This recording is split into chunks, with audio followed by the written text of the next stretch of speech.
నమస్కారం, welcome to my channel. ఈ వీడియోలో ఏపీ ప్రభుత్వ ఉద్యోగ పెన్షనర్లకు 12వ పిఆర్సీ తాజా అప్డేట్ అండి. 2024 పిఆర్సీ పే స్కేల్స్ వివరాల గురించి వీడియోలో తెలుసుకుందాము. వీడియోని ఎక్కడైనా స్కిప్ చేయకుండా ఎండ్ వరకు చూడండి. అలాగే వీడియోకి ఒక లైక్ చేయండి ఫ్రెండ్స్. సో కొత్తగా ఎవరైనా మన ఛానల్ చూస్తున్నట్లయితే సబ్స్క్రైబ్ చేసుకోండి. ఇక విషయానికి వచ్చినట్లయితే ఏపీ ప్రభుత్వ ఉద్యోగులకు మరియు పెన్షనర్లకు 12వ పిఆర్సీలో డిఆర్ ఎంత శాతం మెర్జ్ అవుతుందో తెలుసుకుందాం. ఎంత బేసిక్ వారికి ఎంత వస్తుందో తెలుసుకుందాము. సో ముందుగా మనము పిఆర్సీ అనేది ప్రతి 5 సంవత్సరాలకు పెరిగిన ధరలను ఆధారం చేసుకొని ప్రభుత్వం ఇస్తుంది. అయితే ఇప్పటి వరకు మనకు ఇటీవలే 11వ పిఆర్సీ ఇవ్వడం జరిగింది. 11వ పిఆర్సీ అనేది వాస్తవంగా 2018 జూలై నుంచి అమలు చేయాల్సింది, కానీ ప్రభుత్వము 2020 ఏప్రిల్ నుంచి మానిటరీ బెనిఫిట్ ఇస్తూ వచ్చిందనమాట. 2022 జనవరి నుంచి జీతంలో కలిపి ఇవ్వడం అయితే జరిగింది. సో తర్వాత ఎప్పటి నుంచి ఒకవేళ పిఆర్సీ అనేది ఎప్పటి నుంచి ఇచ్చినా కూడా 11వ పిఆర్సీ కాల వ్యవధి అనేది 2023 జూన్ 30వ తేదీకి అయితే పూర్తి అయిపోయింది. సో 2023 జూలై నుంచి 12వ పిఆర్సీ అనేది అమలు కావాల్సి ఉంది. ఇటీవలే ప్రభుత్వం 12వ పిఆర్సీ కమిటీని నియమించింది, కానీ ఈ మేరకు రిటైర్డ్ ఐఏఎస్ మన్మోహన్ గారు మనకు తెలిసిందండి రాజీనామా చేశారు. సో కాబట్టి మళ్ళీ ప్రభుత్వం కొత్తగా పిఆర్సీ కమిషన్ను నియమించబోతోందండి. సో త్వరలోనే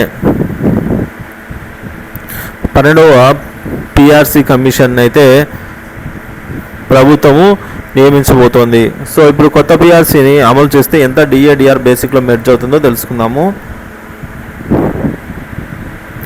12వ పిఆర్సీని ఎప్పటికీ అమలు చేసినప్పటికీ కూడా 2023 జూలై నాటి నుంచి డిఆర్ ఎంత శాతం ఉంటే అంత బేసిక్లో మెర్జ్ చేస్తారు. కాబట్టి మనకు ప్రస్తుతం జూలై 2022 డిఏతో కలిపి 26.39 ఉంది. దీనికి 2023 జూన్ జనవరి అలాగే జూలై డిఏలు కలపాల్సి అయితే ఉంటుంది. సో ఇట్లా కలిపినప్పుడు మనకు కేంద్రం 2023 డిఏని కేంద్రం 4%, తర్వాత జూలై డిఏని 4%, మొత్తం కేంద్రం 8% పెంచింది. కేంద్రం 1% పెంచితే మన రాష్ట్ర ప్రభుత్వాలు 1 మన రాష్ట్ర ప్రభుత్వం ఇదిగా 0.91% పెంచుతాయి. డిఏని ప్రకటించాలన్నమాట. కాబట్టి 8% మనం చూసుకున్నట్లయితే 7.28% అయితే రావడం జరిగిందనమాట. ఇంత డిఏ అనేది రావాలి. సో ఇప్పుడు అంటే మనకు 2023 జూలై నాటికి డిఆర్ అనేది 26.39 ప్లస్ ఇప్పుడు ఒక 7.28 మొత్తం కలుపుకొని మనకు 33.67% డిఆర్ అనేది మెర్జ్ అవుతుంది. ఇప్పుడు 12వ పిఆర్సీని అమలు చేస్తే ఎంత బేసిక్ పెరుగుతుందో ఒకసారి తెలుసుకుందాము. పిఆర్సీ ఇచ్చే క్రమంలో ఫిట్మెంట్ అనేది ఎంతో కీలకం. 11వ పిఆర్సీలో 23% ఫిట్మెంట్ ఇచ్చారు, 23%. సో ఇప్పుడు ప్రస్తుతం 30% ఫిట్మెంట్ అనుకుంటే జూలై 2023 నాటి డిఆర్ సుమారుగా 33.67% ఉంది. ఫిట్మెంట్ ఒక 30% ఉంది.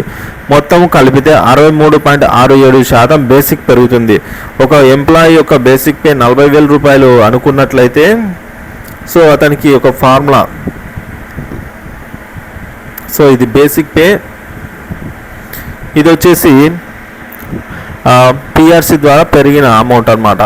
12th పిఆర్సీ అమలైతే సో మొత్తం అతనికి ఉన్న బేసిక్ ఎంత ఉందో అంతకు 65,468 రూపాయలు పెరగడం జరుగుతుంది. అంటే ఇక్కడ దాదాపుగా మనకు 25,468 రూపాయలు అయితే పెరగడం జరిగింది. అంటే మనకు 63% పైనే పెరిగిందనమాట. అంటే సగం కంటే ఎక్కువ జీతాలు మరియు పెన్షన్లు కూడా పెరుగుతాయన్నమాట. సో దీన్ని బేస్ చేసుకొని మనకు హెచ్ఆర్ఏ కూడా ఉంటుందన్నమాట. సో కానీ ఇటీవలే ప్రభుత్వం హెచ్ఆర్ఏను సచివాలయ ఉద్యోగులకు 24% కంటిన్యూ చేస్తున్నట్టు తెలిపింది. 1 ఇయర్ పాటు 2025 వరకు కూడా. అంటే మనకు దాదాపుగా ఇంకొక సంవత్సరం 1 ఇయర్ కాలం పడుతుందన్నమాట. ఈ 12th పిఆర్సీ కమిషన్ నివేదిక వచ్చే సమయానికి అన్నమాట. సో కాబట్టి మొత్తానికి మనకు ఎప్పుడు పిఆర్సీని అమలు చేసినప్పటికి కూడా ఈ మటుకు బేసిక్ అయితే పెరుగుతుంది. సో ఇది ఫ్రెండ్స్ వీడియో నచ్చినట్లయితే లైక్ చేయండి, షేర్ చేయండి. Thank you for watching this video.